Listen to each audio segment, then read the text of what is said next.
In which areas of your life might you experience the Einstellung effect? Sounds cool, doesn't it?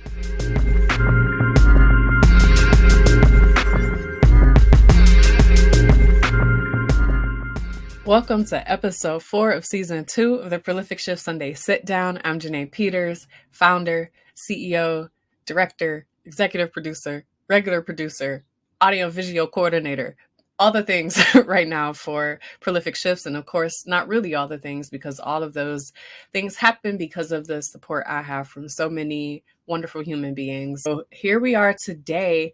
And one thing that I think is really important to know about me just as a human is, at my core, we're nerd. We are a nerd, and different parts of us nerd out about different things in different ways. I remember when I first started learning about biases, and actually it was one of my first, well, maybe not one of my first students, but an early student of mine, I think it was Ryan Yee, who first brought up cognitive biases in class. It was Humanities 1, ninth grade, and he brought up cognitive biases, and I'm just like, what's that? And when I finally started looking it up and doing the research, I became fascinated with biases. I had learned quite a bit about the brain. You know, my background is in English Lit, which is not how I learned about the brain, but I had taken some psych courses. I've always just kind of been interested in the brain because of things that happened in my own world. I had a skull fracture and lots of stuff was happening up here. So I started researching like different things about the brain. And so I was fascinated with the brain, and then became fascinated with biases and how our brains have great capacity to do what it sees as helping and protecting us, kind of despite what our wisdoms might otherwise reveal to us. And I make that distinction. I think there are lots of ways that we make that distinction. You might hear people say someone is street smart but not book smart, right? Or something like that. One thing I think about is how our brains are functioning to keep our bodies going and to do its best to protect us from going away. But our wisdom, right? And you could say wisdom is soul. You can say wisdom is your spirit. Wisdom is love, like that heart piece, that emotional piece. Those wisdoms are, I think, what help us in some of the decision making that maybe helpfully in other ways, maybe in greater good kind of ways for others around us, help us to make sense of what our brains are trying to do. One thing that I have often said in different classes for different reasons is that what our brains want is simplicity. As complex as they are, it seems like all they want to do is make things simple for us. Like, I think that's a way of trying to help us and protect us in a lot of ways. Like, keep it simple. Here's a category. You go here, you go here. We've seen this problem before. This is what we're going to do.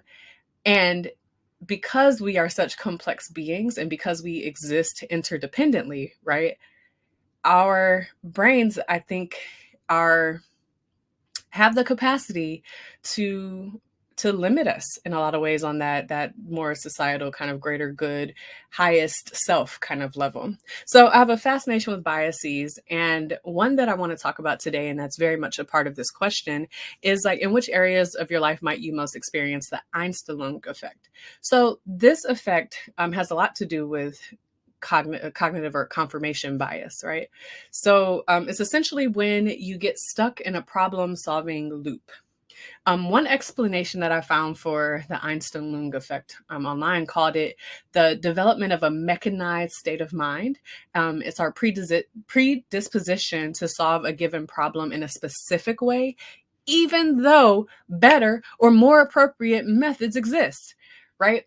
One other way that I saw this effect talked about was like, what you already know can hurt you. So I'm gonna be straight up. I know that this is probably going to blow a lot of minds. Like, it's blowing my mind already, because I think there's so much that we do by way of talking about how to trust ourselves, how to use what we have done before to inform what's next.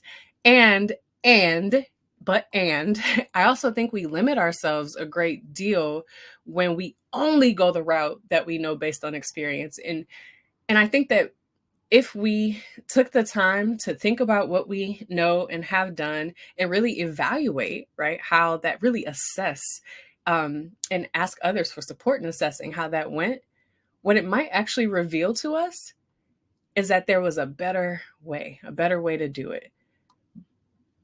And there are a lot of protective reasons that we trust what we have done so far. And again, those work in service to a particular way of existing.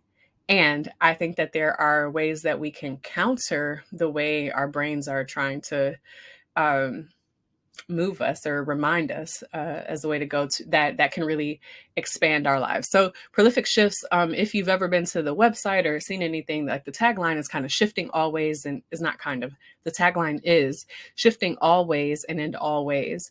And the sort of slogan on the website is control, shift, and expand.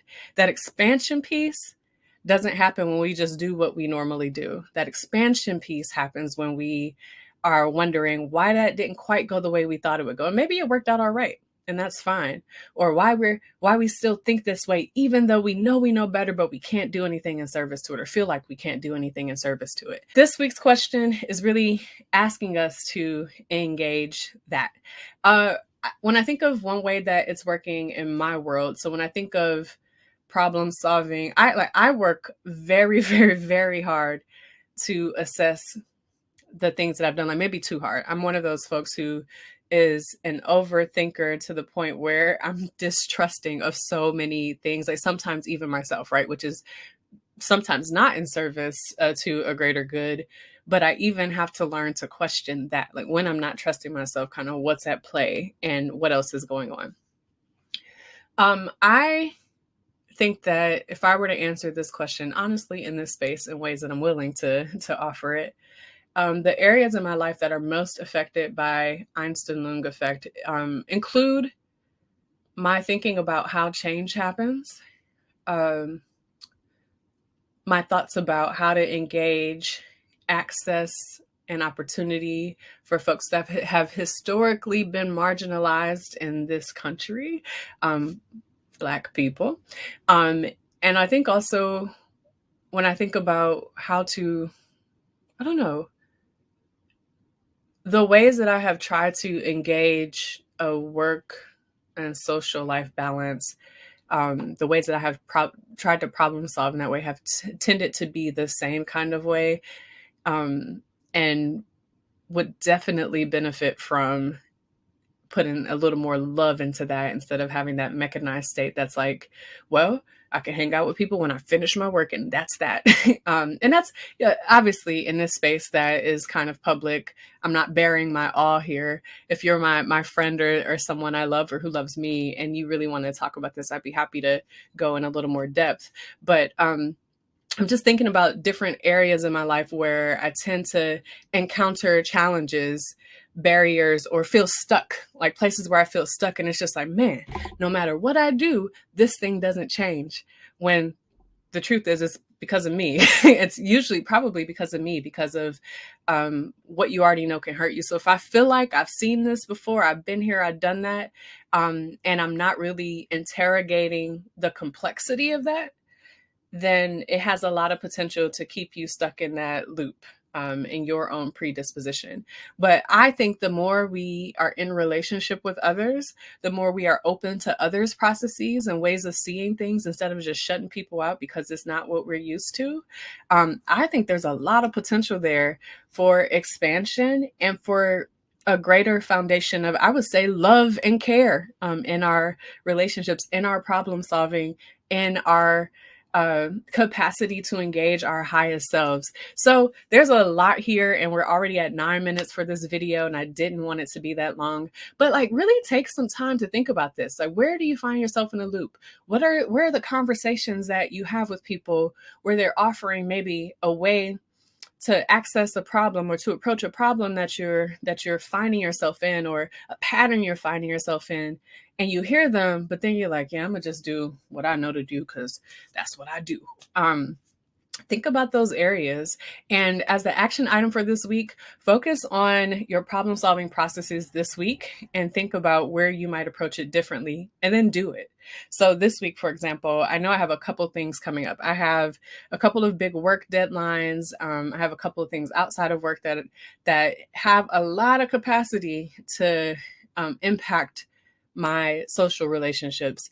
And so as I approach those things, I'm going to be thinking about how I'm moving, how I'm managing my time and myself, and what I can do in order to problem solve around that. I'm also going to be paying really close attention to the ways in which I am engaging or not engaging with my body this week, because usually when work ramps up, I go out the window. I, as in Janae, it's like, yeah, you've been working out since October, 3 days a week, but you got a lot to do, so you might just skip that one day. I am going to try to be aware of those problem-solving processes in advance and really think about different approaches to see, maybe, likely, I can still do everything I need to do and take care of myself, but I won't know unless I try, right? So there's a lot there. The Einstellung Effect. Let's think about that, and let's think about it in ways that might help us to shift or expand something and continue to reach our highest selves. And I want to say also, I don't think that this means work all the time. When also reading about different ways that you can counter the or overcome, the Einstellung Effect, there are some things that talk about like resting, like not acting on something. So if your natural move is to be confrontational or just like take that conflict head on, and that's your natural problem solving process, like when you're mad at somebody, you're like, I'm gonna call them and I'm gonna tell them what I think, or probably like this, like we like speakerphone, I'm gonna tell them what I think. Maybe the thing for you is to sit on it, to rest, sit with the feeling. And maybe what you're feeling is sadness and not anger. And so the reaction from anger is not actually an authentic thing. It's a cover up for something else, but it's what you're used to doing and how you know you can get a rise out of someone. So anyway, that's a lot. We're already at 12 minutes, dang. But think about how this works in your life. And I am getting, I think I'm more worked up about this one than I have been for a while. But we'll love to hear what y'all are thinking about. And we'll update y'all in the next Sunday sit down about how things went for me. All right. Peace and take good care. If you liked anything you heard, please don't hesitate to comment, like, subscribe, or support in any of these ways, and especially through your love and care. Peace, and I'll see y'all again soon.